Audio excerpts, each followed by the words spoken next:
3 years ago, my wife disappeared. No goodbye, no clue, just gone, and every single day since then, I asked myself the same question.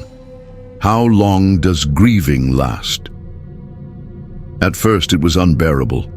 The empty house, the silent dinners, the cold bed. But over time, I got used to it. I stopped waiting for her to walk through the door. I stopped thinking I'd hear her voice again.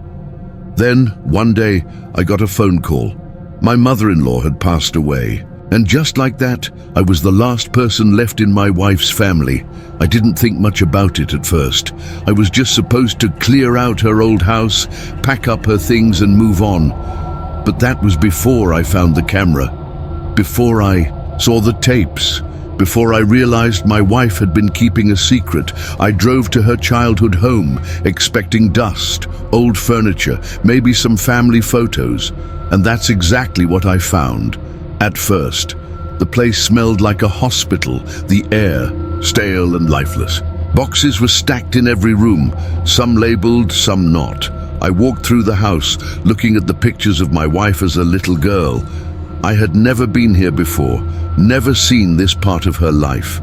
And honestly, I wasn't ready for what I was about to find. While moving some boxes, I saw one with her name on it. Gwen. My heart ached just seeing it. I sat down, opened the box, and found old clothes, notebooks, and pictures. But at the very bottom, I felt something hard. Small bag of CDs and an old video camera. Her name was written on the side in black marker. I felt a chill run through me. My hands shook as I tried to turn the camera on. Of course, the battery was dead. It took me a while to clean it, replace the batteries, and get it working again. But when I did, I saw there were tapes inside. The first one was labeled 8th birthday. I hit play. A little girl appeared on the screen, red hair, bright blue eyes, a big excited smile. My wife.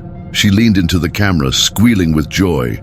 She hugged her parents, thanked them for the gift, the very same camera I was holding. I watched as her dad brought out a cake, coughing heavily as he set it down.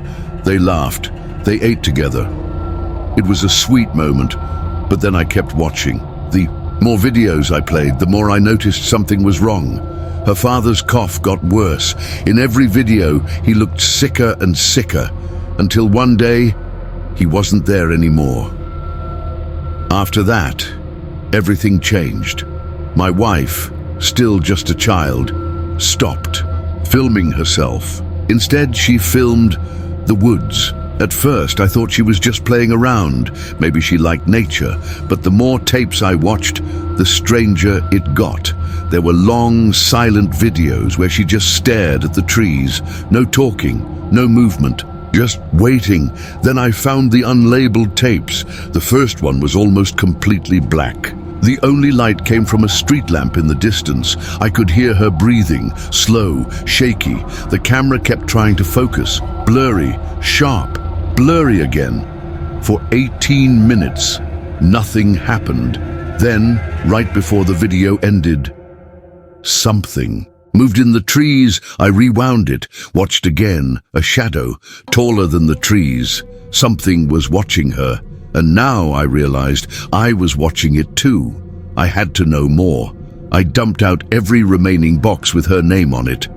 That's when I found them, her notebooks. There were 3 of them. One was locked, I didn't have the key, but the other 2, I opened the first one. At first it was normal, silly doodles, journal entries about school, little drawings of her family. But as I flipped through, the drawings changed. Fewer family. Pictures, more trees. By the second notebook it was only trees, page after page after page. Thick, dark pencil strokes, pressing so hard into the paper I could feel the grooves. And then, at the very end, I saw it. Something had been erased, a shape in the middle of the trees, a figure. Whatever it was, she had tried to remove it, but I could still see it, a tall, thin shape, towering over the forest, watching, waiting. I shut the notebook and turned. On every light in the house. I wasn't scared, I just didn't want to be in the dark. Room by room, I checked every corner, flipping on every switch. Then I reached the last door in the hallway. It was locked. A small key tag dangled from my keychain. Gwen. I swallowed hard and pushed the key in. The lock scraped. It hadn't been opened in years. The door creaked as I pushed it open. Something heavy slid across the floor. Dust rained down from the doorframe. I reached for the light switch, but there wasn't one. I pulled out my phone, turned on the flashlight, and stepped inside. That's when I saw them. Notebooks. Stacks of them. Hundreds, maybe more. Some were bursting with extra pages stuffed inside. The floor was covered in ripped-out sheets of paper, and on every single page, the trees, the same dark forest over and over. I swallowed hard, lifting my phone higher. The light traced up the walls, and that's when